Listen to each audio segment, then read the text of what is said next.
was told by my handlers that I need to be on air a little during my broadcast. So I'd like to send a huge thank you to my robot companion who is supposed to be guiding me through this project. Hey, don't blame me, 'cause you can't follow instructions. Today we have 3 radio dramas that I grabbed from the box next to me. Enjoy.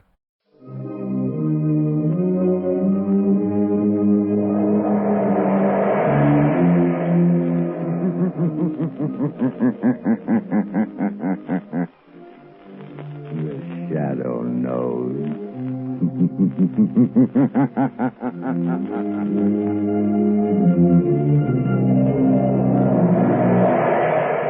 Blue Coal presents The Shadow, the man of mystery who strikes terror in the very souls of sharpsters, lawbreakers, and criminals.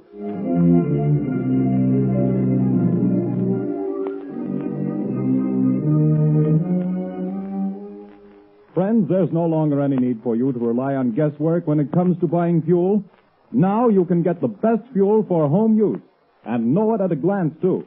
For Blue Coal, the finest of Pennsylvania hard coal, is colored a harmless blue at the mines for your protection, so that you can identify it instantly. To be sure that the fuel you buy is the safe, healthy, economical fuel, get America's finest anthracite. Ask for Blue Coal by name. Order your supply tomorrow.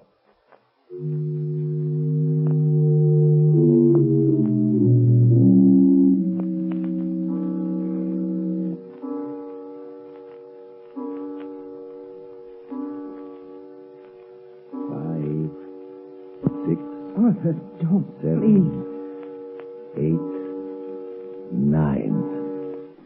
This is the hour, my dear. I can't stand it, I tell you. Always at 9 o'clock it comes. But if I hear that horrible thing again, I'll go crazy. Oh, this awful house. But it's quiet, my dear. Way out in the country like this, I can install my laboratory here as soon as I get around to it.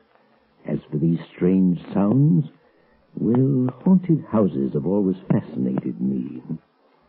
I've always wanted to meet a ghost, shake hands with him, invite him to tea. Stop talking like that. It's serious. Oh, I've tried to stand it for your sake, Arthur, but I don't know how much longer. My heart isn't strong, and I... Hear it? But that's only the wind, isn't it? No. It always starts like that. You know it does. Don't move. Listen. Arthur, it's coming. It's coming. It's coming. A ghost, eh? Well, we'll see. I'll meet him this time. I'll meet him halfway, too. Stop! Stop! Come. We'll both meet him. Give me your hand. No! Carolyn. Carolyn, it stopped. Can't you hear me? Goodness me. Has the shock killed her?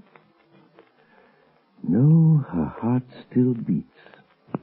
She's only fainted again.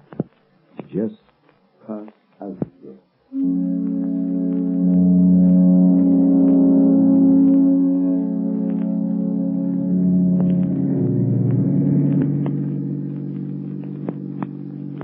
Turn the next corner, Lamont. It's that big house set on the hill. May I ask, Margot, the reason for this late call on Carolyn Sneed? Well, I'd like to know what's the matter with the poor woman. I got an awful shock when I saw her in town last week. She looks positively haggard.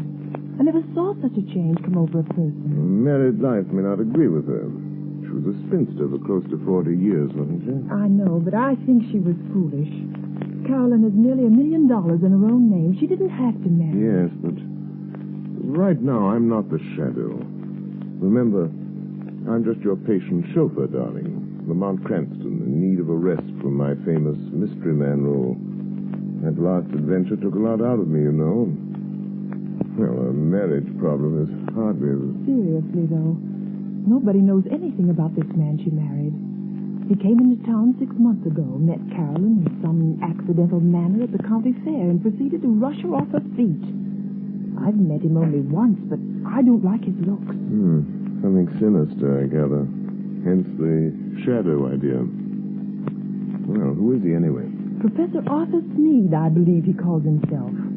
He has a small office in town where he's supposed to be working on inventions or something. Well, here we are. You're usually pretty level-headed, Margot, but don't let your aversion for this man we're seeing be too apparent.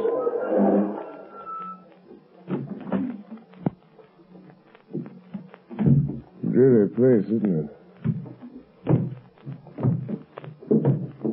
I don't see any bell. I guess you're supposed to use the knocker. Here he comes. Well, who is... Oh, it's you, Miss Lane. Yes. Good evening, Professor Sneed. I hope we aren't too late. Too late? Too late for what? Why, I phoned Carolyn that we'd drop in just to say hello. Well, she didn't tell me. Carolyn isn't feeling well at the moment. I'm sorry. Good night. Oh, but please, I only want to see her for a moment. That is, unless it's something really serious. Well, it isn't as serious as she pretends to think it is, but, well, come in. Thank you. This is my friend Lamont Cranston. Come in. I'm very happy to see Mr. Cranston. I've heard a lot about him. How do you do? You say Carolyn is ill? She didn't mention it when I... It came on suddenly.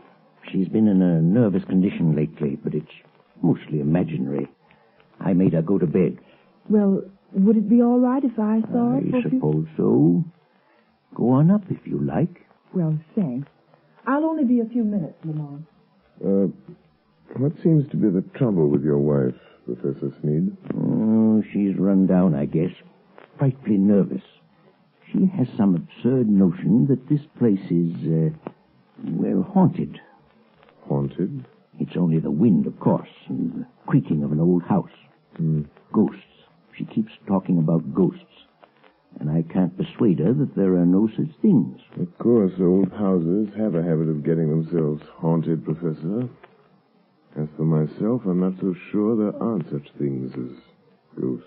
But surely, Mr. Cranston... Oh, not the conventional sort, perhaps, but... I mean people's spirits. Souls, whatever you want to call them. Haunting the places where they've been unhappy. Very interesting, I'm sure. But a lot of tosh.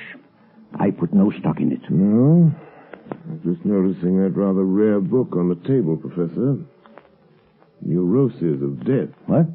If you're interested in that, I'm sure you must be interested in ghosts.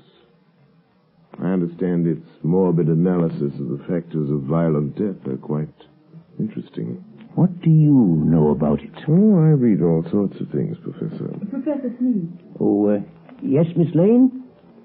Carolyn wants her sedative. Oh, yes. I'll go up and give it to her. Did you find her comfortable, Miss Lane? Well, I think Carolyn is seriously ill. Yes, but more nerves than anything. Excuse me just a moment, won't you? Lamont, there's something wrong here. I was afraid there was. I don't know what it is, but it's something terrible. What's the matter with Carolyn? Well, she hardly recognized me, and she talks like one in a trance, as though she were in the grip of some deadly fear. When I suggested sending the doctor over, she shook her head, but I'm going to just the same. I can't help feeling it's that man, her husband. Yes, he isn't very pleasant, is he? His skin has an odd pallor. You see it on men who've spent some time in prison. There are many little traits of his behavior that interest me as a psychologist. A remarkable man. But you don't know... I don't know. But I think we'll investigate this more or less formally, Margot. I'll visit the professor tomorrow at his office in town. If there are ghosts involved here, perhaps the shadow can bring them to light.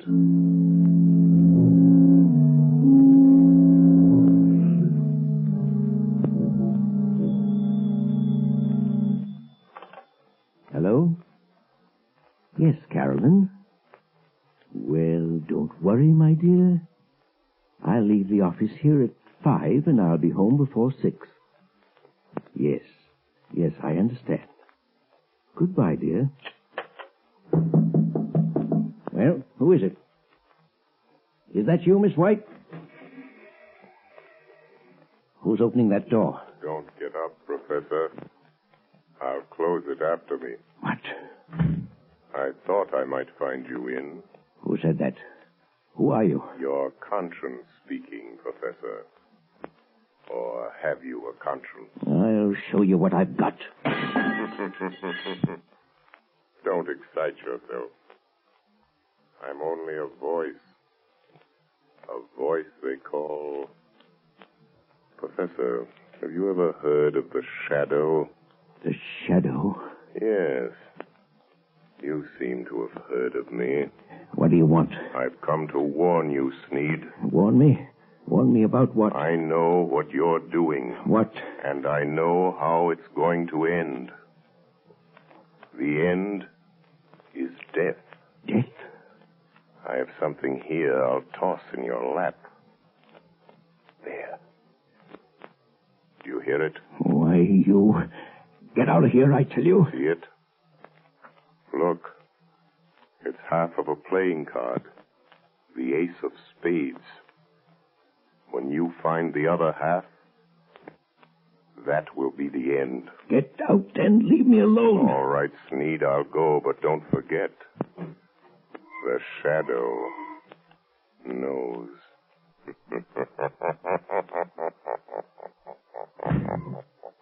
Trying to frighten me with his tricks. Oh, coming back, are you? Oh, it's you, Miss White. There are two gentlemen here to see you, Professor Sneed. Two gentlemen? Well, I'm not expecting... I guess you may remember us, Professor Sneed. Spike. Your old friends, Spike Collins and Mr. Wilson here. Yes, of course. Please take those circulars on your desk, Miss White, and mail them at the post office right away. Yes, sir. Lock that door, right? Okay. And what are you staring at, Sneed? We ain't ghosts. I thought you two were doing a stretch at Leavenworth. Yeah, we were. But we framed a getaway. And now we come to see an old pal. Well, now, listen, Spike. I'd help you if I could. Nuts. We've been watching you, and we know your game. We ain't got no time to stall. This old dame you married has got plenty I don't know what you're driving at. Well, you'll know if we squawk about that dame you married out in Idaho that croaked without anybody knowing what was the matter with her. Cards on the table, Sneed. Has this one signed our money over to you? Yes. She fixed her will in my favor. Well, what are you doing to get it? Well, she has a weak heart, and... I know. Playing ghost and scaring her to death, eh? Well, that's too slow, Sneed. I got a better scheme. We break into the house, stage a burglary, see? In a scuffle, the old dame gets shot, dead. It's quick. No, you can't do that. No, you'll see.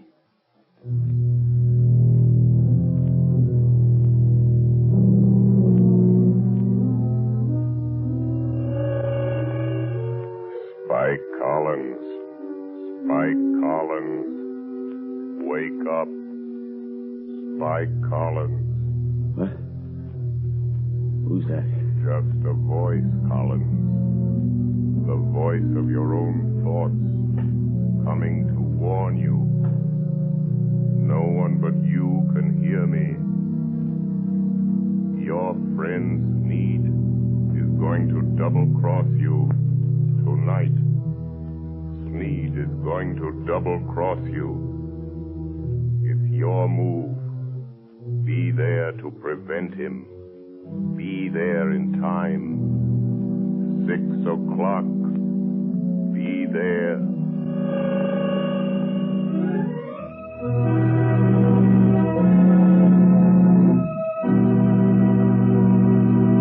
The Shadow will return in just a few moments. While we're waiting, ladies and gentlemen, I want to tell you about the ever-increasing popularity of blue coal, America's finest anthracite. Blue coal is winning new friends every day among New England housewives. They not only like the superior heat of blue coal, but they find that it simplifies housekeeping. This is because blue coal is so clean. It burns completely and does not send any particles of unburned carbon through the house to be deposited on furniture or woodwork. The drudgery of daily cleaning is reduced to a minimum with this clean fuel. Blue coal is the largest single brand of solid fuel prepared especially for home use. Each car is laboratory tested at the mines for purity and size before shipment. Blue coal is Pennsylvania's finest anthracite.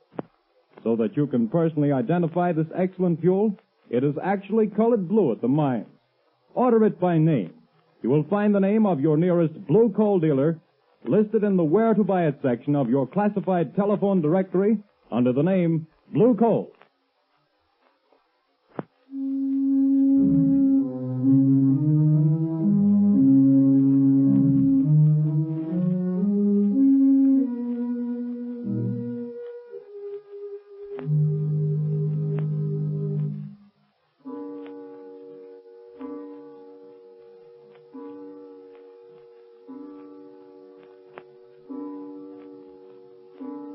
Are you comfortable in that chair, Carolyn? Yes, thank you, Margaret, dear. And I do appreciate your coming out here and staying with me. I'm glad to do it. But it's 6 o'clock. Your husband ought to be coming home pretty soon, shouldn't he? He phoned just before you got here and said he was starting. He seemed very agitated. Oh, he's a strange, unaccountable man sometimes. There are things about him I don't seem to understand. Yes, I know, dear. He has the car, I suppose? Yes, he's driving. He's probably on his way now. I've got to think. I've got to think of something. I know. We leave town. You're driving rather recklessly, Sneed. You again. I'm going to haunt you. Try to forget that I'm here in the rear seat, if it annoys you. No, don't look under the seat. If I could only see you, get my hands on you, I'd show you how much it annoys me. Shut up. I'm the voice of your conscience, Sneed. Perhaps you have a conscience. After all, I could choke that voice down your throat without any trouble to my conscience. if you only had the power of second sight, you could see me. That's an invaluable gift, Sneed. Being able to see things that other men can't. Some people call it mental telepathy, some by other names. Remember, I can see the pictures you make in your mind. I told you about that. You can warn all you like. That's not evidence, not in court. A lot of wild guesses that don't mean anything. Well, doesn't it frighten you a little, Sneed? I simply will you not to see me, and you don't. Careful. There's a truck coming down the road. Better sound your horn. Good Lord, the fool's taking up the whole road. It's going to hit you. Look out. It's gone. There wasn't any truck there. No. I willed you to see it. And you saw it. No truck at all. Just hypnotism. Gosh, I'm having hallucinations. But that's the way to dispel hallucinations. Drive straight through them. Be careful. We're near your house. And this old mill road is tricky. What about it? Look, Sneed. There's a man in the road ahead of you. There is, eh? Really? Why, it looks like one of your two pals that called on you today. I knew he would be here, Sneed. Really? You're going to hit him if you don't watch out. More of your hallucinations. You think that I'll believe you again, don't you? Well, I won't. Look out. I hit him. This time, it was no hallucination, Sneed. He was in front of you.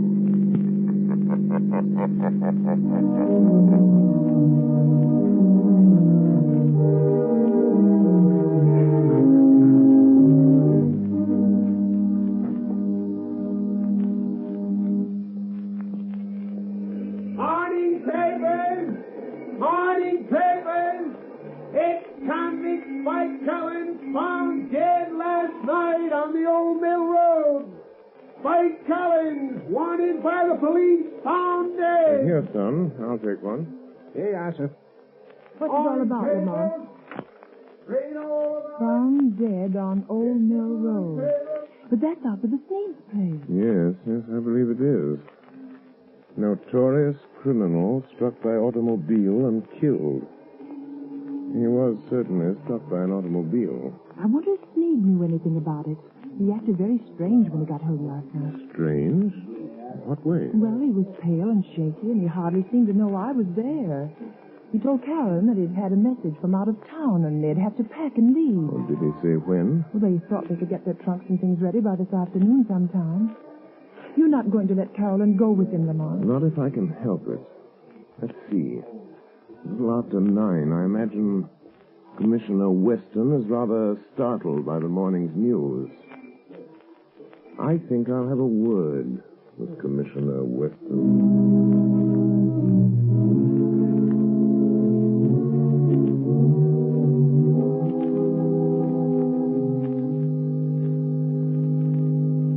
Commissioner Weston, they're sending Collins' body into the morgue. You went out there this morning and checked all details, Captain? Yes, sir, I did. And whoever hit him certainly smashed him up good.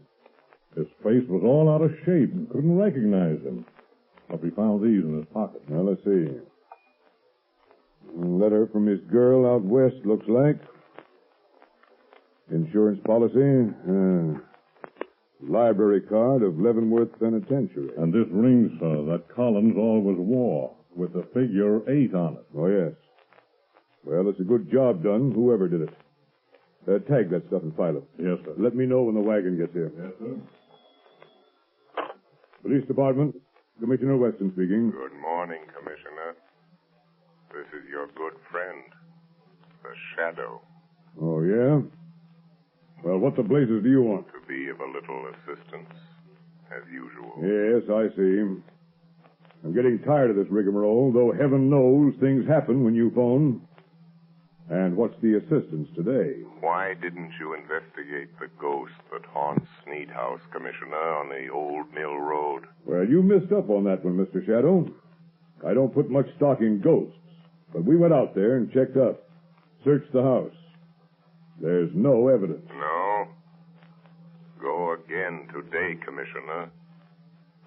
And this time, I think you'll get your evidence.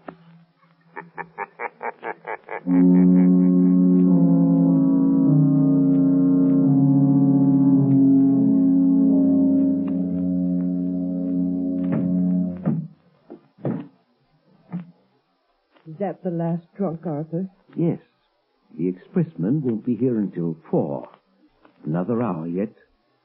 Why don't you go up and lie down a while, Caroline, Yes, I will. I'll try to sleep a little now that it's daylight. You told the milkman we wanted to pay him. He's coming back before we leave. Good. Well, that must be him now at the back door. Get back. Get back. What's the matter, Sneed? Think you're seeing a ghost? Stop. Don't come near me. Nuts. Snap out of it, will you? This is me, Spike Collins. You? Alive? It wasn't me you hit with your car last night on that back road. Well, I guess you wish it had been, huh? Who was it then? It was Rat Wilson. Fool got half pickled trying to get up his nerve for the job. Staggered out on the road before I could stop him, and wham! It was all over. Wilson, eh? So there was my chance, see? Him and me about the same size, his face and hands all smashed flat. I put my stuff in his pockets, my ring on what was left of his finger.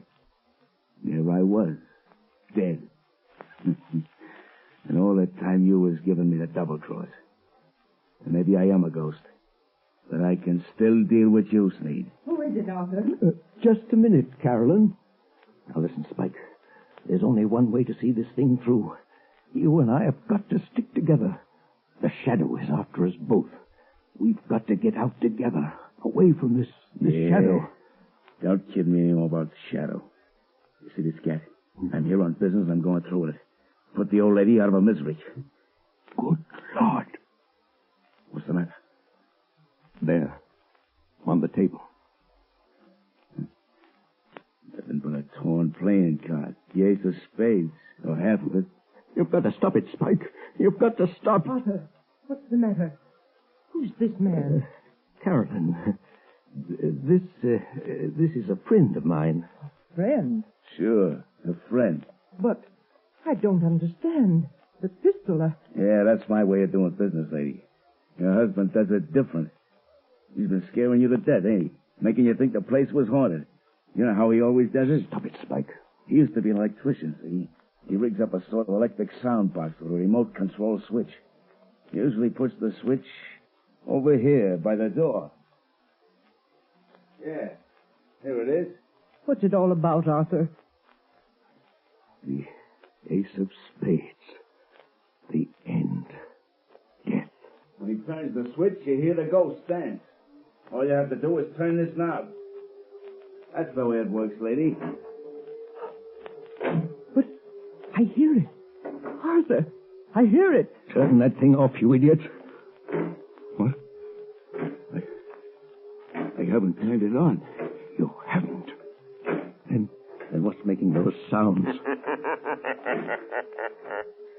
I am. What's that? It's him. He's come. A shadow. I am coming up these cellar stairs. I will enter and stand beside you. Where is he? Stand back or I'll shoot. When I enter, I will touch one of you on the shoulder. Stop him. Stop him. And that one will die. It's the cops. Come here, Steve. It's a plant. You called in the cops. No, don't shoot, Spike. The jig is up. You can have the bullet I was going to give your wife, you double-crossing skunk. Oh, you killed him. Come on, here we are. Go through that side room, boys. Okay. Stick him up. I got him. I'll stand still around. Break your arm. Now, hand over that gat. All right. I'm through. You win. Spike Collins. Spike Collins? I thought he was... I thought you... Say, what is this? Who was that guy that got killed over here last night? Come clean, Collins. Whoever it was, I didn't do it. Who's that? Where are you? Don't be alarmed. I am here behind you, in the shadow. Oh. So you're here, Shadow, eh? Maybe you know who got killed here last night. The man killed last night, Commissioner, is a ghost. Oh, yeah? There are now 2 ghosts in this little adventure. Mr. Collins will probably make the 3rd. You really should believe in ghosts now, Commissioner. And in shadows.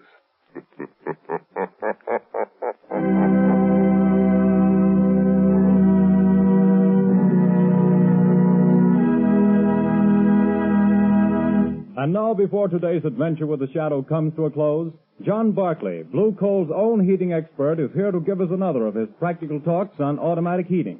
Ladies and gentlemen, Mr. Barclay. Good evening, friends. In former Sunday night talks of mine, I've shown you the importance of having the temperature of the home properly controlled with a Blue Coal automatic heat regulator. That is, in terms of health and convenience. Now, tonight, I'm going to give a third important reason for automatic heating: economy. Most authorities will tell you that the proper degree of heat in the home is 70 degrees. Naturally, you can't by hand keep your fire from giving off more than 70 degrees of heat, but the Blue Coal automatic heat regulator can and does. But here's how that saves you actual fuel dollars. Heating engineers have discovered that for every degree you raise the temperature above the desired 70 degrees, your fuel goes up in cost 1.5%. So you see, friends, by automatically shutting off that heat, that extra, wasteful, unhealthy heat regulator automatically saves on fuel costs. Why not investigate this Blue Coal heat regulator further? Ask your local Blue Coal dealer to give you a demonstration. The cost is only $18.95 plus a small charge for installation. You'll find it well worth every cent of that and more. Moreover, if you have any heating problems, discuss these also with your Blue Coal dealer. He is the best informed heating authority in your community and assisted by his John Barclay trained serviceman, can, I'm sure, help you save money and have a more comfortable home this winter. This service is free. It costs you nothing. Thank you.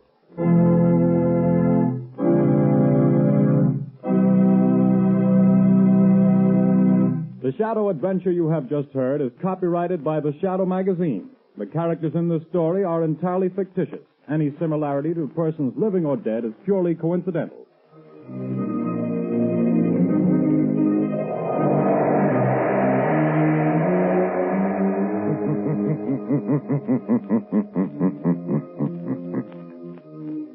The weed of crime bears bitter fruit. Crime does not pay. The Shadow knows.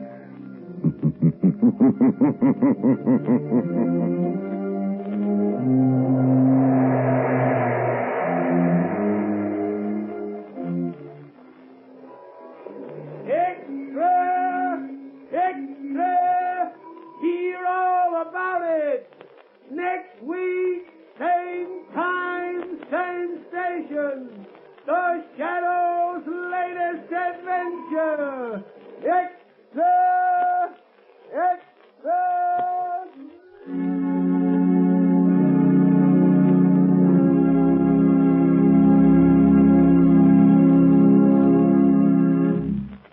Your announcer, Arthur Whiteside.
Who knows what evil lurks in the hearts of men?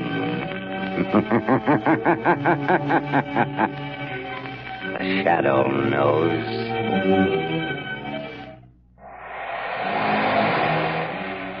Blue Coal presents The Shadow, the mystery man who strikes terror in the very hearts of shopsters, lawbreakers, and criminals.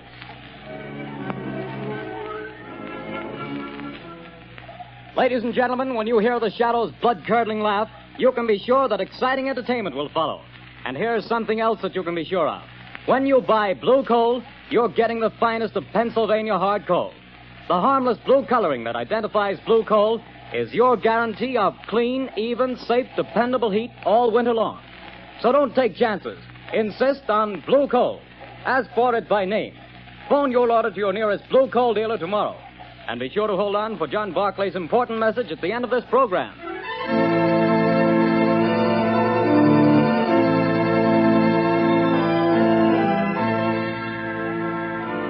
The plot murder announced for today has been postponed. Today, the Circle of Death.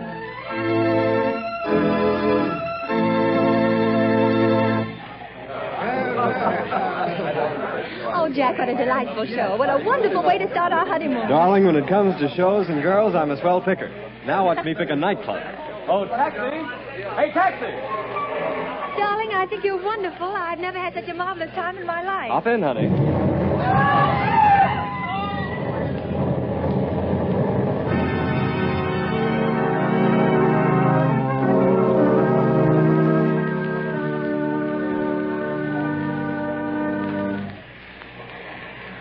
things are pretty quiet around the theater district tonight, Bill. Yeah, pretty thin crowd. I don't blame folks for staying away. After those 3 bombings and 15 people being blown to pieces, I wouldn't be here myself if it wasn't the commissioner's orders. Same here. Boy, has this town got the jitters. Commissioner Weston's hopping around like a cat on a hot stove. I hear the Midtown Association is going to ask for his resignation if he don't catch the nut that's scattering bombs around here like confetti on New Year's Eve. The guy that's pulling these jobs sure must have it in for a lot of people. Yeah, he's a real screwball if you ask me. Look at the way he's always sending warnings to the newspapers before he blows another batch of pedestrians to Hades. Yeah, and have you noticed?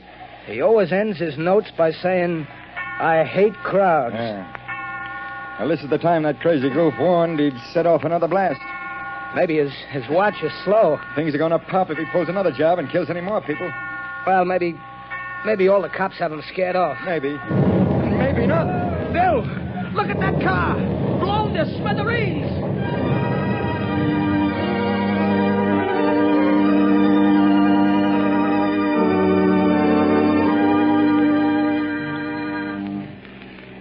Mass killer strikes again.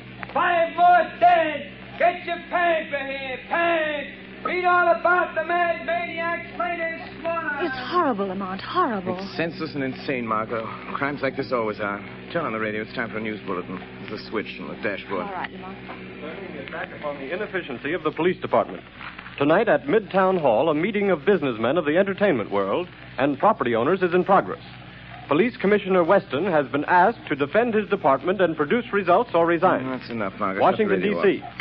Now listen carefully. Yes, Lamont. I want you to go to that protest meeting right over there at Midtown Hall. Commissioner Weston is speaking, and the crowd is pretty certain to heckle his explanation of the failure of his department to catch this fiend. I'm sure of Now, it. here's what I want you to do. Keep quiet and watch your chance. Then I want you to cry out that Shadow could solve this crime without half trying. Aren't you flattering yourself? Never mind that, Margot. I have a very definite reason for doing this. A lot depends on your getting the crowd to take up your suggestion. I'll do my best, Lamont. But where are you going? I won't be far away. Hand me that leather case on the floor. Right. Here you are. Am I permitted enough womanly curiosity to ask what's in it? Just a little wiretapping device. Telephone? No. Now, Commissioner Weston will be talking over the loudspeaker system in Midtown Hall. Don't be surprised if the Shadow interrupts his speech. Now, remember, Margot, cry out at the psychological moment. Hundreds of lives depend on it.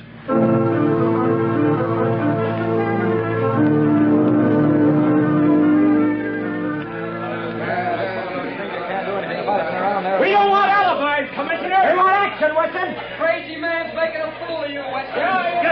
Gentlemen, as I have explained to you, every available resource of the police department has been thrown into catching this fiend. Our bomb squads have combed the city. Every known criminal with psychopathic tendencies has been rounded up and questioned. Not one fragment of a bomb has been found. No buildings have been damaged. No one person has been singled out for death. This is not an ordinary crime. We are not dealing with an ordinary criminal. Alibis! Alibis! We've had enough. 15 people dead. 50 injured, and you talk. Talk! Business is at a standstill. We're being ruined. The whole city's in a panic. Get this killer or resign, Weston. Get out and let the mayor appoint somebody with brains enough to catch this maniac before he strikes again. Yes. The Shadow could solve this crime without half trying. There's an idea. The Shadow. Yes, the Shadow would get him. He's cracked cases for you before, Weston. Why don't you call him in? He wouldn't have to do much to do a better job of it than the police have. Get the Shadow, Weston. What about it, Get the Shadow. Commissioner? You've done nothing in 2 weeks. You're late. Wait a minute. Hold on.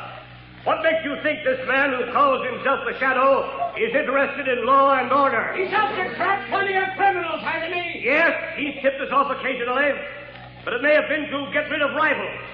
We have no assurance he isn't a criminal himself. What of it? A thief can catch a thief. I don't run my department that way. You're not running it at all. That's a matter of opinion. You're not running it. I was asked here to tell you what we've been doing. You seem to think my department works with the Shadow. We don't. We never have. And as for the Shadow, and you reporters can spread it all over the front pages, I challenge him to uncover one single scrap of evidence that my men have overlooked. I challenge the Shadow to find this maniac. Wait a minute. I am the Shadow. I accept that challenge, Commissioner Weston. I am working on the case. Gentlemen of the press, it will not be necessary for you to print the commissioner's challenge, but you can print this challenge to the arch fiend behind this reign of terror. Print this, gentlemen. The Shadow will trap the masked killer if he dares walk through the Central Arcade during the rush hour between 5 and 6 tomorrow night. Remember, the Central Arcade between 5 and 6 tomorrow night. I dare him to come to walk through the Central Arcade.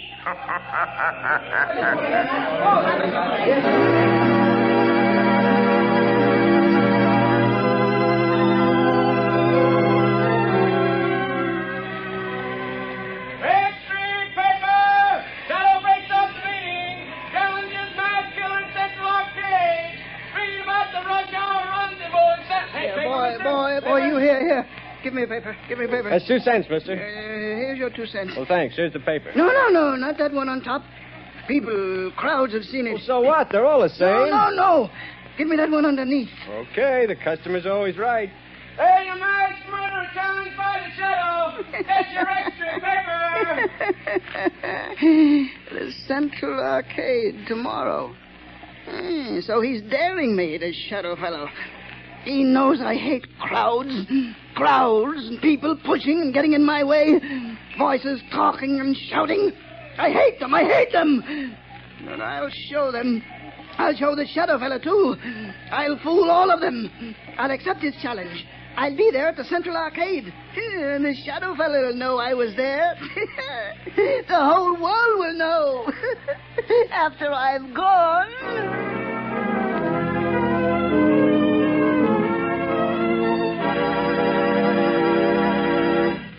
Your orders have been carried out, Commissioner Weston. Good.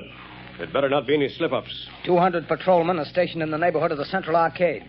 50 picked men of the plainclothes and bomb squad will be in the crowd. If there is a crowd. There'll be a mob after all the publicity.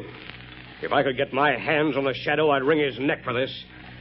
What time is it? A little after 4, sir. We better get down there pretty soon. Yes, sir.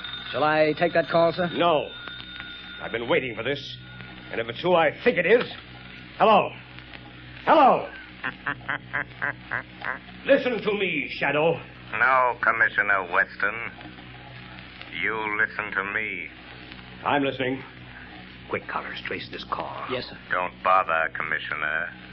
You can't trace this call. I've tapped a line, just as I tapped the Midtown loudspeaker system last night. So that's how you pulled that crazy stunt. You're a fool, Shadow. Don't you realize you've endangered the lives of thousands of people? Nothing will happen if you do not interfere. I don't take my orders from you, Shadow. You're not running the police department. I'm not giving orders, but I need your help. Just do one thing for me, and you and not the Shadow will get the credit for the capture of the masked killer. Oh, yes? Well, what do you want? Just keep the crowd moving through the narrow arcade. Just keep them moving. Keep them moving. Everything depends on that. What are you trying to do, Shadow? To find a needle in a haystack. A man in a million. You haven't a chance. The maniac won't come. You overlook the fact that a dare is a powerful psychological magnet that no egotistical, crazed mind can resist. Just keep that crowd moving, Commissioner. Keep them moving.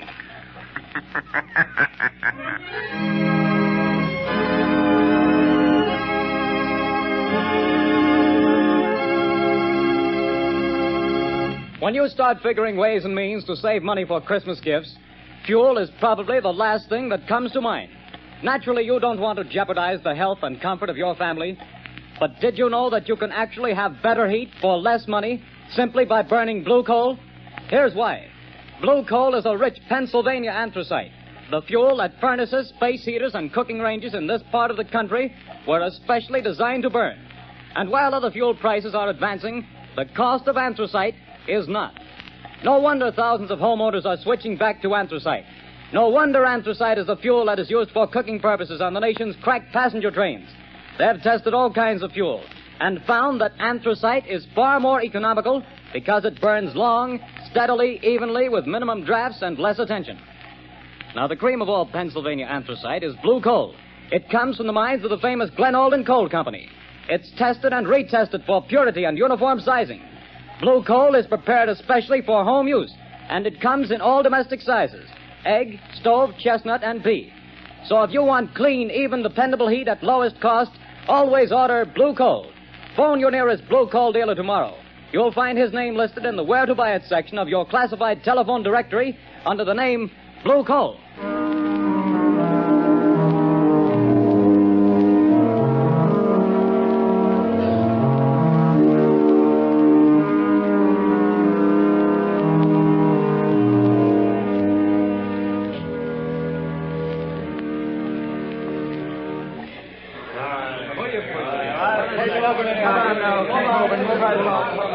Quit blocking the arcade. Keep moving. Well, the time's almost up, Commissioner Weston. Yes. 2 minutes to 6. No, this is the longest hour I've ever spent in my life. Can you beat it the way people have flocked here on the chance of seeing somebody else blown to bits by this maniac? Looks like the shadow was right. The way they've been swarming through this arcade. Yeah, and watching each other like a bunch of wild animals. You see what happened to that poor guy with the Christmas box? I nearly killed him before we got him out. All he had was a doll for his kid. I saw it. Well, the time's up, Commissioner. Yes. Thank heavens. Any orders, sir? Just keep the men on duty till this crowd thins out. They'll be going home now. Commissioner Weston, look. What is it? The maniac. He's been here. Look at this piece of paper. Where'd you get it? In the arcade. He must have dropped it. Oh, what's it say, Commissioner?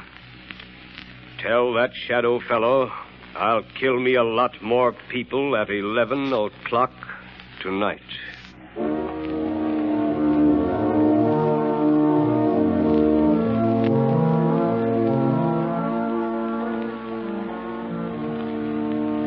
Lamont, I was afraid something had happened Something to him. has.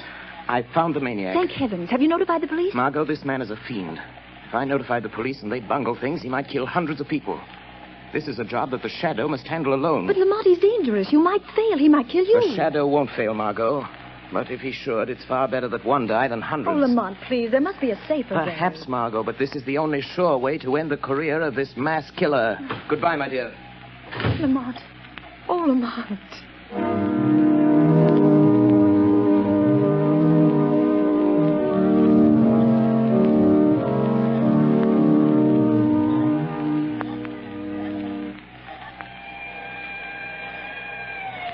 Look lively, Connors. Here comes the headquarters car. Yeah, it's Commissioner Weston's car.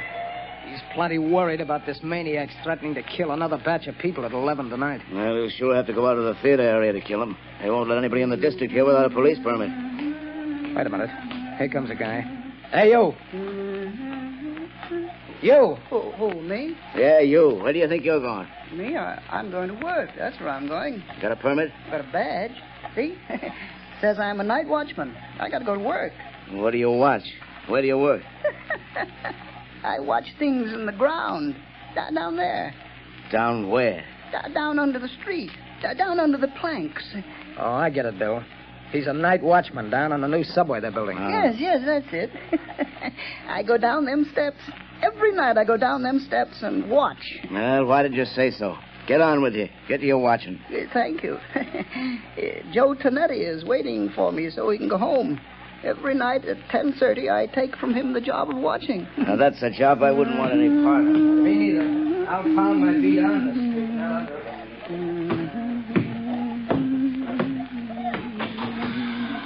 Oh, Joey Tonetti. Joey, you can go home now. I'm here to watch. Hey, what's the matter? You're half a big speakerback fella. You're 5 minutes late. I want to go home. Here's the keys to everything now. You watch out. Don't you go to sleep. The police don't want to let me come to work, but I show them the badge. You can go home now, Joey. I'll watch everything. Okay. See you in the morning. Goodbye. Goodbye.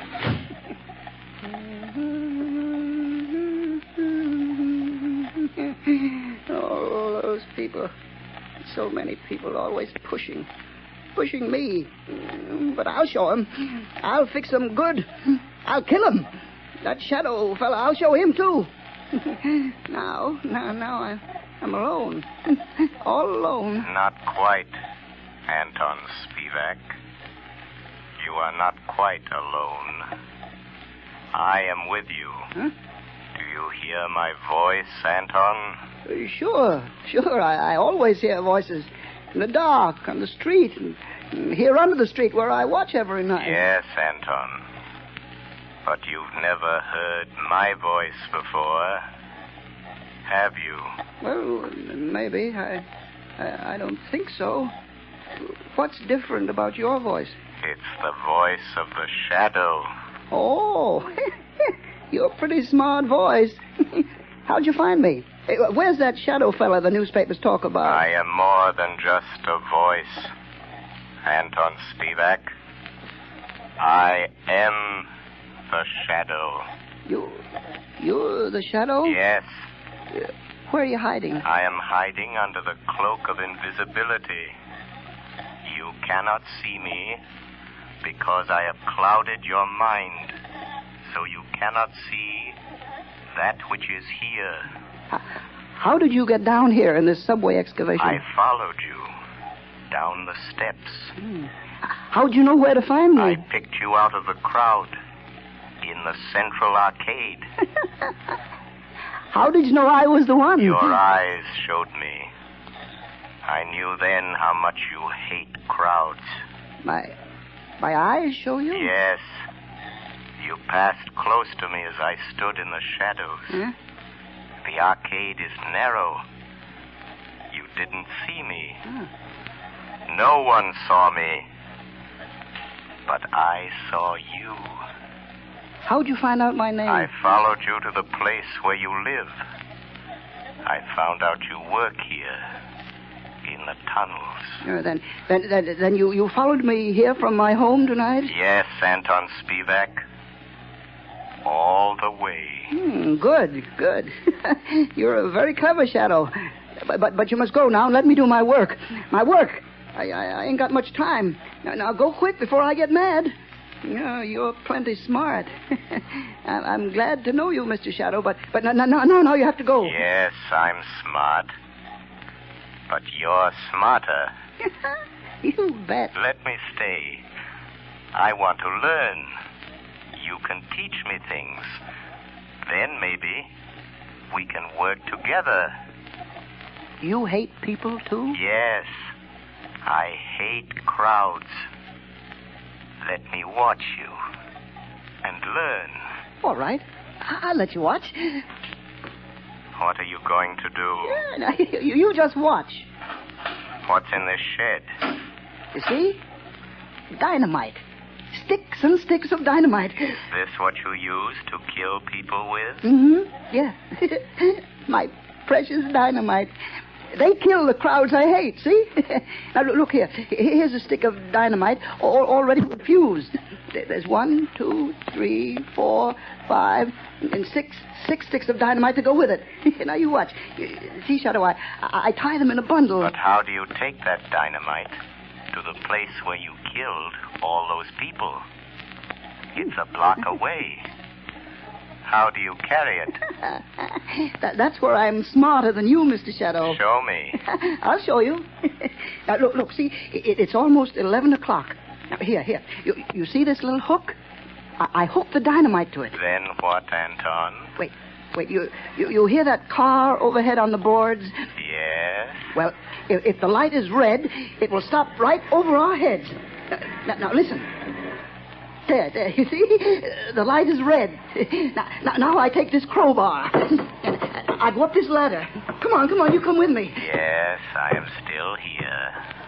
Although you cannot see me. Now you watch. I pry the end of this plank back, see? And I hook the dynamite on the brake rods. I strike a match. And I light the fuse. And when the light changes, the car takes the dynamite with it. And when the dynamite explodes a block away, I'm still here. While the... Oh, no. You put out the fuse. You've tricked me. And here is the dynamite. Oh, you took it off the car. It's gone without the dynamite. And I promised I'd kill a lot of people tonight. Now I have to wait. Tomorrow the crowds will be still pushing me, scaring me. You tricked me. That's what you did. You tricked me. Where are you, Shadow? Shadow.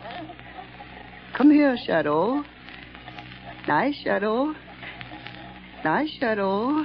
I'm here, Anton Spivak. Yes, I hear you. Nice, Shadow.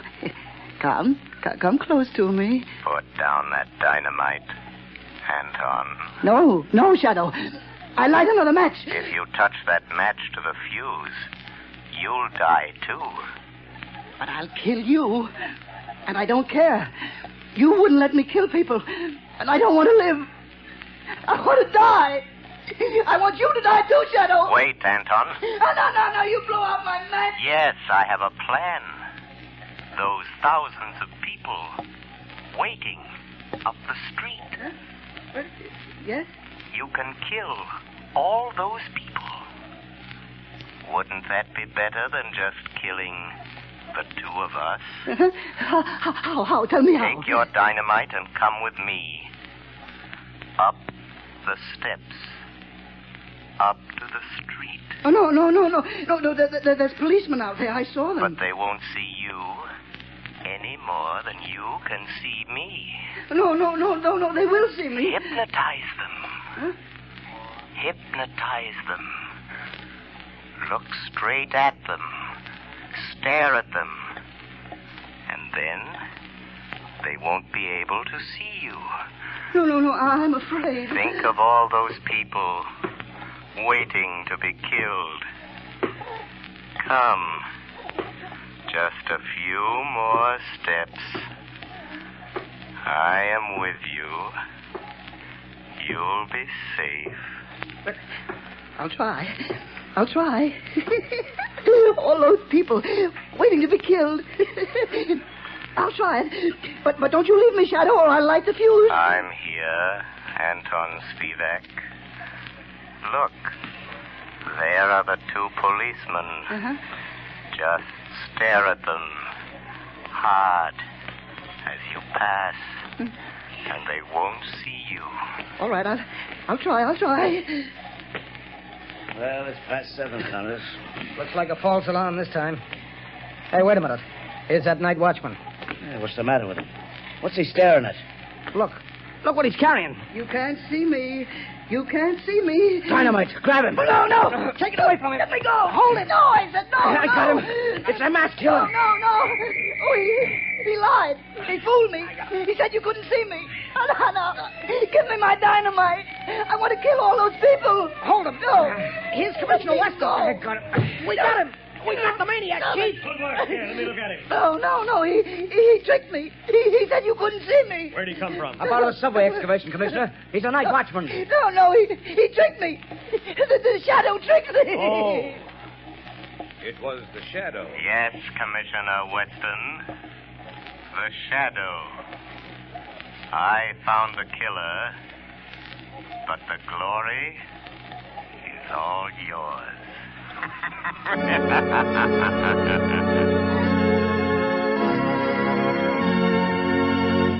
Before we tell you of the Shadow's next exciting adventure, here's John Barclay, Blue Coal's famous heating expert, with an important message I promised you.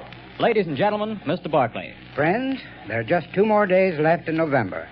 That means that homeowners have only 2 more days in which to phone their Blue Coal dealers and get the full details on how they may have a Blue Coal heat regulator installed in their homes for a free trial period of 2 weeks. To me, this is the most unusual offer ever made. The free use of a Blue Coal heat regulator for 2 whole weeks without any obligation on your part to buy. Believe me, friends, until you've used one of these marvelous thermostats, you don't know what real comfort is. Imagine having your home warm and cozy from morning till night without once having to make a trip down to the furnace. And that's not all. You'll find you burn far less coal with this regulator, too. But don't take my word for it. See for yourself. Phone your Blue Coal dealer tomorrow. I thank you. Friends, for your own sake, do as Mr. Barclay suggests. Phone your Blue Coal dealer tomorrow and get full details of this amazing free trial offer. Prove to yourself what thousands of satisfied owners already know, that with a blue coal heat regulator, you get more uniform heat, more economical heat than the most expensive oil burner can give you. But don't wait. Phone your blue coal dealer tomorrow.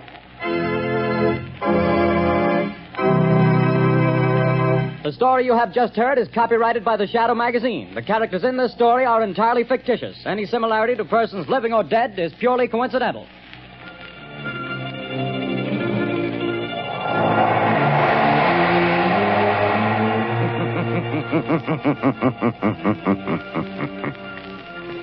The weed of crime bears bitter fruit.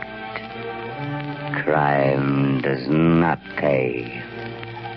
The Shadow knows.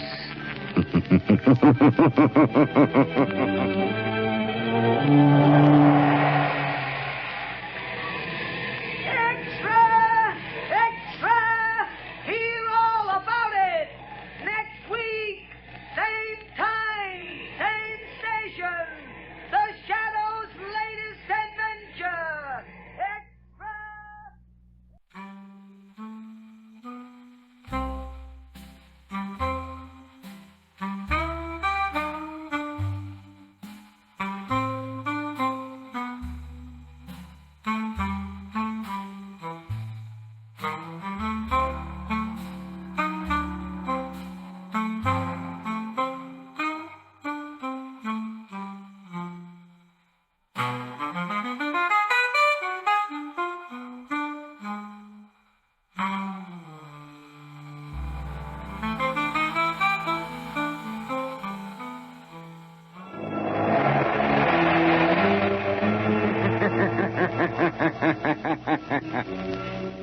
Who knows what evil lurks in the hearts of men? The Shadow knows.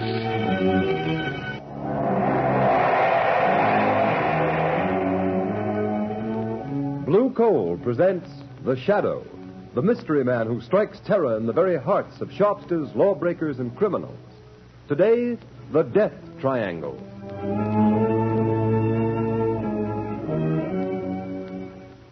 Ladies and gentlemen, The Shadow will be with you in just a moment. In the meantime, I'd like to remind you of a well-known fact. Coal-colored blue means better heat at less cost. For when you buy blue coal, you're getting the cream of all Pennsylvania anthracite. The harmless blue coloring with which blue coal is trademarked is your guarantee of clean, even, safe, dependable heat all winter long. Such heat ensures the health of your entire household. So when you order coal, specify blue coal. Ask for it by name. Phone your order to your nearest blue coal dealer tomorrow.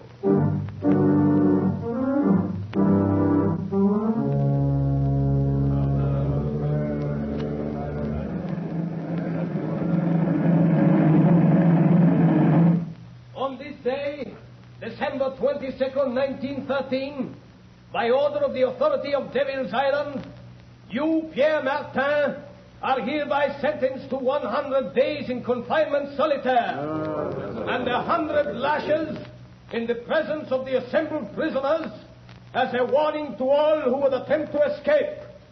Let the punishment begin. I will find the devil who betrayed me. 1. I will learn his name. 2. I will kill him. 3. I will find him. I will kill him. 4. I will kill him. 5. 6. 7. 8.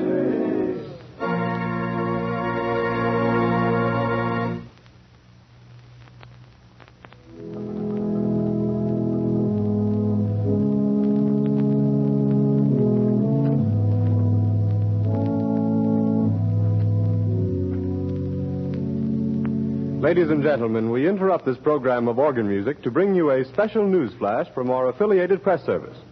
New York, December 12, 1937. The Shadow has been found. Dr. James Evans, world-famous child surgeon, told reporters this afternoon that a wounded man who claimed to be the Shadow forced his way into Dr. Evans' private clinic and at the point of a gun forced him to remove a bullet. The wounded man then revealed that he was none other than that mysterious character who has waged a one-man war against crime, the Shadow. Before Dr. Evans could report the case to the police, however, the Shadow mysteriously disappeared. The famous surgeon believes the Shadow has little chance of surviving his wounds. Our organ recital now continues.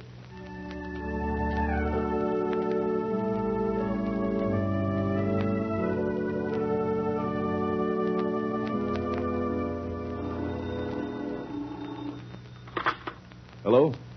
Dr. Evans speaking. Dr. Evans, the man you claim to have operated upon was a fake. The real Shadow has not been wounded. The Shadow? You are the Shadow? Yes, Dr. Evans. You don't seem surprised. I'm not. I've been hoping you'd get in touch with me. That statement I issued was false. False? Come now, Dr. Evans. A man of your high standing in the medical world does not issue false statements without very grave reasons. There was a very grave reason. I need your help. An old acquaintance of mine, Raymond Dubril, the financier, has received a death threat. Have him notify the police. No, he refuses to do that. Then let him take the consequences. Unless... Dr. Evans, have you also received a death threat? Yes, I have.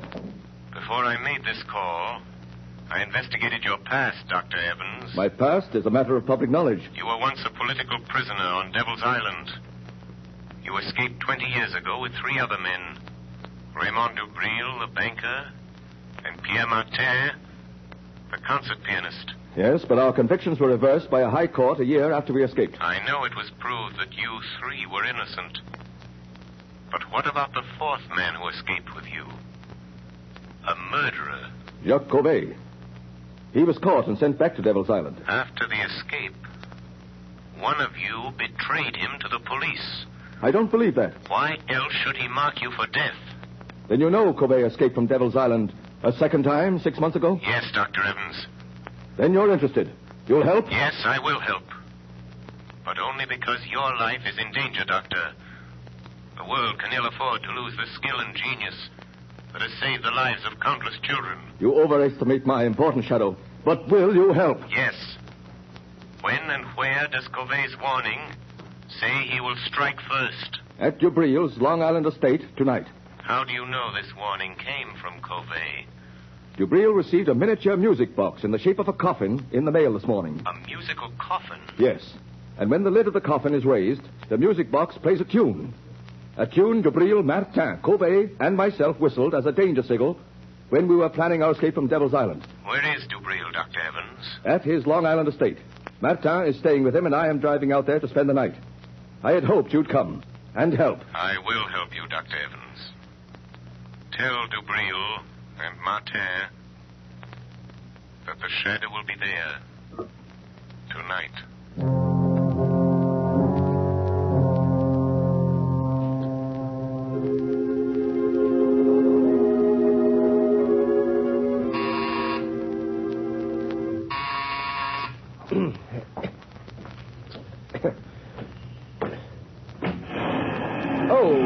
Good afternoon, Miss Lane. Is Mr. Cranston at home? No, Miss Lane, he's not. You know where I can reach him? Well, he may be at his club. No, I've tried there. His office? Yes, everywhere, and nobody's seen him all day. Is there anything I can do? Be sure and stay here in case he comes home. I'll call you on the phone later. Yes, miss. I've got to find him. I've got to. I've just got to.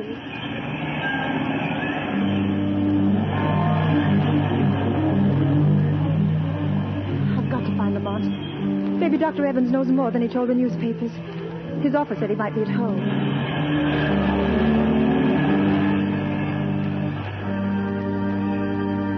Number 33. Yes, this is it. Oh, Lamont, I knew they'd shoot you someday.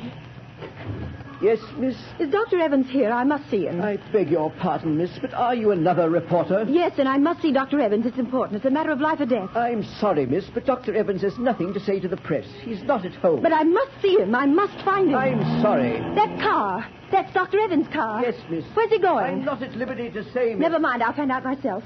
Taxi! Taxi! Okay, miss. Where's to? Follow that big black limousine, the one with the green cross on the license plate. Well, it's a doctor's car, miss. I may have to break a lot of traffic laws if it goes through red lights. Never mind, I'll pay the fine. Don't lose sight of that car for a minute. Okay, lady, but this is going to be one fast ride.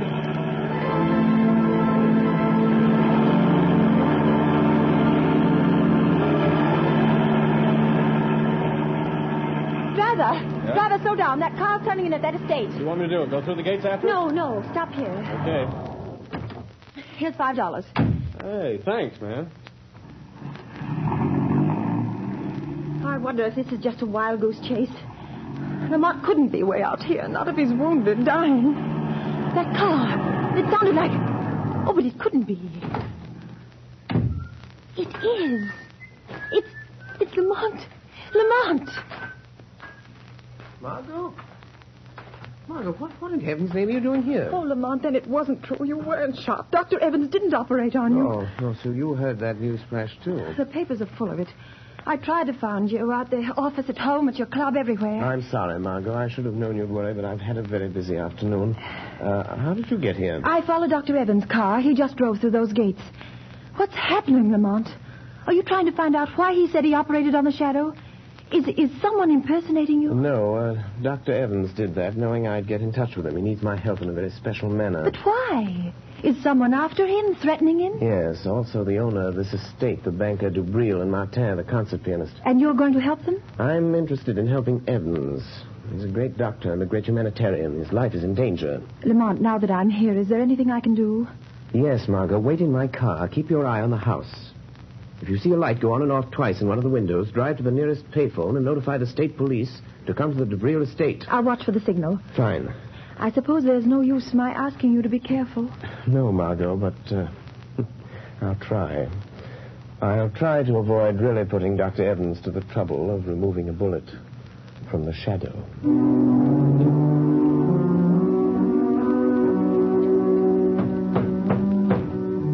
Dubril, stop pounding on the table and cursing Covey. Oh, that's all very well for you to say, Evans. Your turn hasn't come, but it will. If we three sitting here, you or me or Martin, don't get Covey when he comes here tonight, you will be the next on his list. You or Martin. Don't concern yourself about my fate, Dubril. I am not afraid of Covey. Oh, you'll change your mind if he manages to kill me, Martin. I wonder what it's like to die. What do you think, Dubril? Or do you ever think of anything but your fat stomach and your money? Gentlemen, this is no time to argue. I have something more important to tell you. What is it, Evans? I hear you had quite an experience today. Operated on this man who calls himself the Shadow. Yes. That's what I want to talk to you about. Ah, there's a man, Dubril, the Shadow. He might save you from Covey. What could he do? I've had the best private detectives in the country trying to find some trace of Covey ever since he escaped from Devil's Island again 6 months ago. By the way, Dubril, I've always wondered who tipped off the police when Covey was hiding after he helped us escape 20 years ago. Covey was a murderer. We were innocent men. And also, who betrayed me, Dubril, the time I tried to escape alone the first time? Martin, Dubril, now listen to me. A moment ago, we were talking about the Shadow. Well, he isn't dying. I didn't operate on him. I announced that, hoping the real Shadow would get in touch with me. And did he? Yes. And he's coming here tonight to help us. I've always been curious to see this Shadow. You won't see him. No man has ever seen him, but he'll be here. Oh, Evans, for a man of intelligence, you're talking like a fool. The age of ghosts and mystic presences is You're past. wrong, Dubril, you're wrong. Because I am a doctor, I can readily accept the fact that the Shadow is a master of the powers of mental suggestion, of mass hypnosis. Recent experiments have proven conclusively that... Rubbish. Allow me to convince him, Dr. Evans. What was that? Who spoke then? The Shadow, Dubril. You do not accept the theory of my power of invisibility, but perhaps you will accept the fact, for I am here. Sit down, Dubril. You look rather pale. If I am to help you, you will all sit down. Sit at that table there. I understand there is little time to lose. I must know the whole story, the truth, if I am to help you. Do as the Shadow says. Sit there, Martin. And you, there, Dubril. Well, why don't you talk back, Dubril? Be quiet, Martin. Dr. Evans, I will help you if I can. But there is one gap in the chain of events leading up to this moment. I'll tell you anything I know, Shadow. Then tell me this. When and under what circumstance did Covey first threaten your lives? It was the last day we spent in the open boat in which we escaped from Devil's Island 20 years ago. Storms had blown us off our course. Our food was gone. Our water was exhausted. Covey, the only one who knew how to navigate, was... Well, he was slowly dying from hunger and thirst. I can still remember his cry. Water. Water. Oh, be quiet, Covey. There is no water. The cask is empty. You're lying, Dubril. All of you. You've been drinking my share. Give me that bucket. Give me a drink of that Don't let him have water. it, Barton. Don't let him. Salt water will kill him. What does it matter, Dr. Evans? 17 days in this open boat. Nights of storm and days of blazing heat. Water. Water. I'm dying, I tell you. Dying. You're not giving me my share. You're stealing my water. Where will you be if I die? I'm the only one that knows navigation. Be patient, Covey. It may rain tonight. Oh, we might as well be back on Devil's Island. At least there was bread and water there. Bread. Bread. A crust. Just a crust of bread and water. Water. There's no bread, Covey. The last crust went 3 days ago. You're cheating me. Killing me. You only brought me along to steer the boat. Now you're starving me to death. You don't want me to live. But I will live. I'll get you for this. I'll live to kill every one of you for this. You, Dubril. You, Martin. You, Evans. Oh, shut him up, Evans. You're a doctor. You know what to do. Look. Doctor, Dubril, look. Seagulls. Oh, what does it matter if we have no gun? I know, but don't you see? The gulls never go far from land or a ship. Oh, you're right, Evans. Look to the west. It's land. Land at last. All right. There, to the southwest. You can see the sun of the mountains. We're saved, free at last. Come back. Sit up.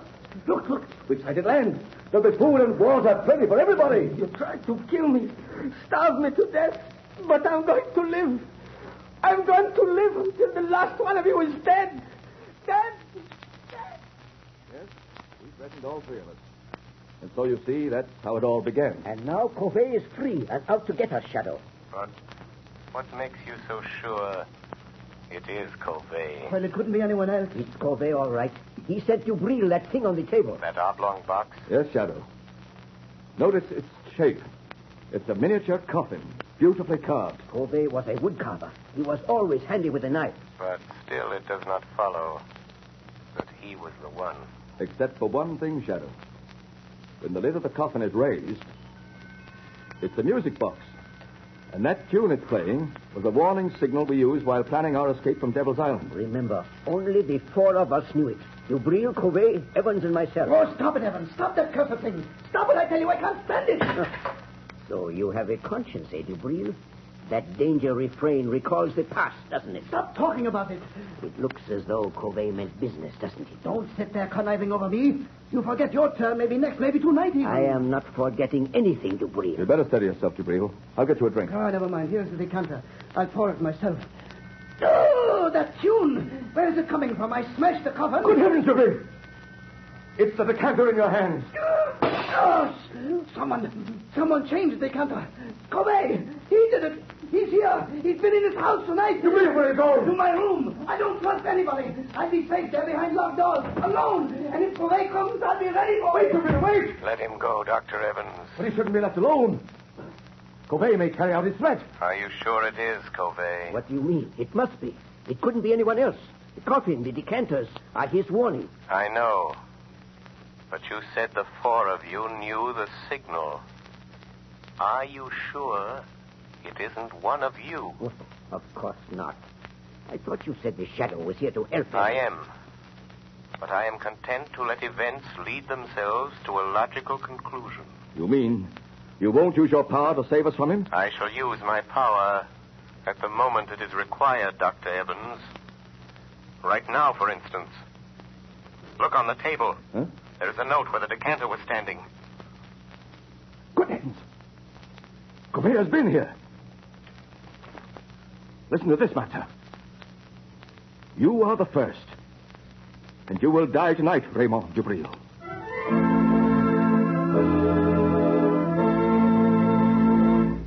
Ladies and gentlemen, the Shadow will return in a moment. There are thousands of families living around snowbound Buffalo today who are as snug as a bug in a rug thanks to blue coal. You have read how the whole city of Buffalo has been literally snowed in. In that entire area, business practically came to a standstill for several days. But those families who laid in their supply of blue coal kept comfortable. The icy, biting winter blowing outdoors made no difference to them. These storms are reported to be coming eastward, so take a tip and get ready. Put in a supply of blue coal tomorrow. It is the most economical fuel that you can use. Furnaces, parlor stoves, and cooking ranges in New England were designed to use anthracite. And blue coal is America's finest anthracite. Blue coal is mined by the Glen Alden Coal Company and is especially prepared for home use. It is available in all domestic sizes: egg, stove, chestnut, and pea. Every carload of blue coal is laboratory tested for purity and sizing before shipment from the mine. Blue coal burns steadily and evenly, sending a full supply of heat to the living quarters of your home, even in the most severe weather. Get set for winter tomorrow by ordering blue coal. You will find the name of your nearest blue coal dealer in the Where to Buy It section of your classified telephone directory under the name Blue Coal.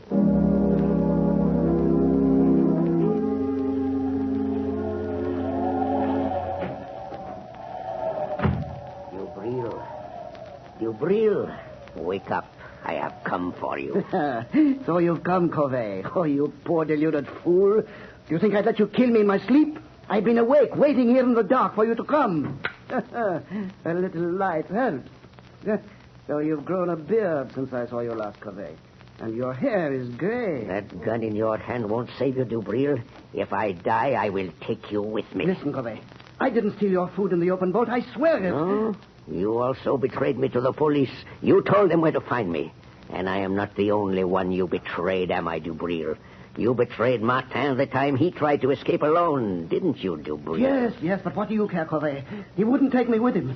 But I did not betray you. Have you paid Martin for those 100 lashes and those 100 days of bread and water he got because you betrayed him? Oh, he doesn't know. He will never know it was I. Dubril, you remember how we passed the long days in that open boat throwing knives? Don't raise that knife, Covey. We got so good we seldom missed. I'll shoot if you move. But Martin was the best. You may shoot me, Dubril, but my knife won't miss. Oh, wait a minute, Covey. I will make a deal with you. Listen, Covey. You're out to get Evans and Martin, too. If you throw that knife, I'll shoot you and you will never get them. Oh, you would help me kill Evans. I know he's here in the house. Yes. I hate Evans and Martin, too. I will help you get them. So, you would betray Dr. Evans to save yourself, Dubril. The Shadow. Covey, don't be afraid. He's only a man. By some trick, he can make himself invisible, but he's flesh and blood. Quick, lock the door. We'll deal with him first. He won't get out. Now, Shadow. What can you do to stop us? Speak up. I dare you to speak. Listen where his voice comes from, Dubril. Then shoot quickly. No. The shot would bring Evans and Martin. Throw your knife, Covey. Make him speak. I won't miss. Speak up, Shadow. We will find you anyway. You can't get out. I am here, in the corner. In the far corner. Throw your knife, Covey. I heard it. Oh, you missed. But he was there. No.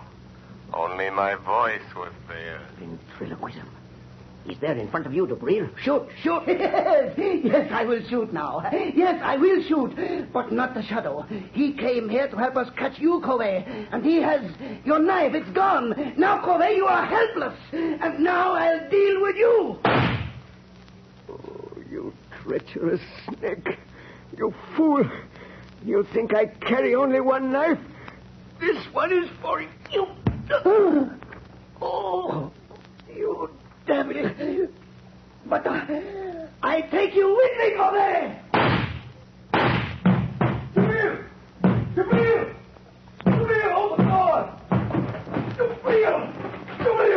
open the door. Dubril is dead, Dr. Evans. Dead? Covey's kept his word. Where is he? Look there, on the floor by the window. Covey? That Covey? Dubril tried to save his life by promising to help that man kill you. Dubril? Dubril offered to help Covey kill me? Look closely, Dr. Evans. Remove the gray wig and the false beard. Wig? It's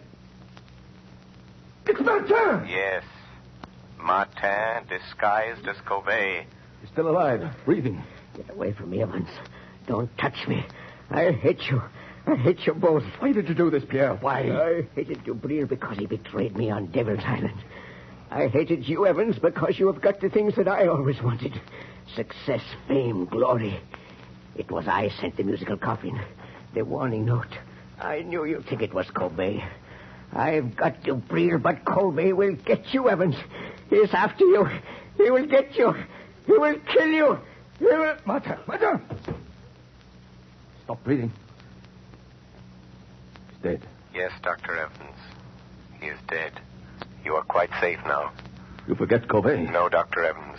I knew, even when I phoned you today, that it was not Covey who sent the musical coffin. What? I knew it was not Covey. It had to be Martin or Dubril. Why didn't you stop them? Martin and Dubril were both criminals plotting to kill you. If I'd stopped them, your life would have been in danger as long as they lived, hating you always for having attained the things that life denied them. But you forget, Shadow. Covey may find me. Succeed where Martin failed. Never. I learned the whole history of all of you before I saw you. Yes? Everything, Dr. Evans. Your escape from Devil's Island after Dubril's betrayal of Martin that resulted in the 100 lashes, and his resolve for vengeance. And from the authorities at Devil's Island, I learned the truth about Covey's last escape. Yes, I see now. I see now why he hated us. But what about Covey? You are safe now, Dr. Evans. Safe from Covey. The chain of logic is complete. 3 months ago, a bleached skeleton was found on a deserted beach at Trinidad. It has just been identified as the body of Covey.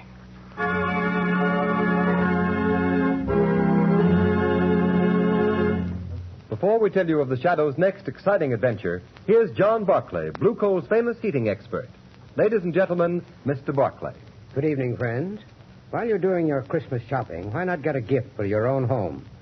Something will not only make it a cheerier, happier place in which to live, but also make it easier to run. To my mind, the perfect gift for any home is a Blue Coal heat regulator. This marvelous thermostat provides the last word in comfort. For example, there's no running up and down stairs to open and close dampers. The Blue Coal thermostat does that tiresome job automatically.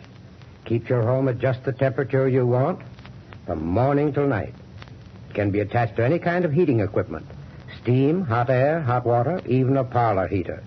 And it'll give you more uniform heat, more economical heat than you can get with the most expensive oil burner.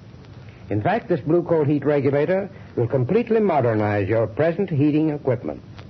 And yet it costs only $18.95 plus a small installation charge. You'll be amazed at the amount of fuel it saves you. So this Christmas, give your family the gift of a lifetime, a Blue Coal heat regulator.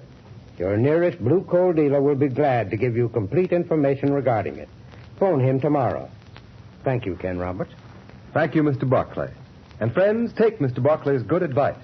Make this Christmas a memorable one by having a Blue Coal heat regulator installed in your home. You'll save at small cost time and time again in fuel consumption. And you'll make your home a happier, healthier place in which to live. So don't wait. Phone your nearest Blue Coal dealer tomorrow.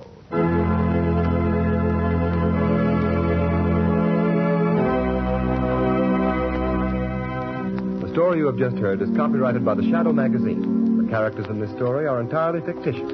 Any similarity to persons living or dead is purely coincidental. And at this time, may we remind you to mail your Christmas presents and cards early to secure delivery before December 24th. There will be no post office service on December 25th.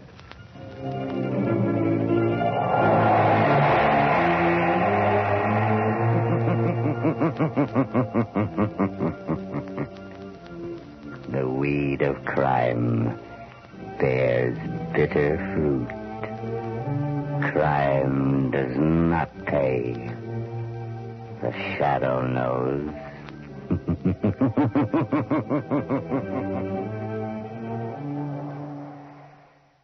Oh, the days come to end now. Work's all done. Let's take a bow. Smiles and joy on every face. time to leave this happy place. Packed our gears and locked the door, running free just like before, rising high as the stars above. In work we find a piece of love. Oh, daily triumph, here we go, as we leave the candles glow. Goodbye, office, see you soon.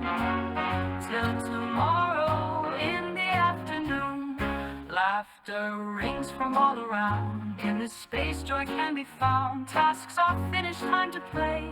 Bidding adieu to another day. Oh, daily triumph, here we go, as we leave the candles glow. Goodbye, office, see you soon. Till tomorrow in the afternoon.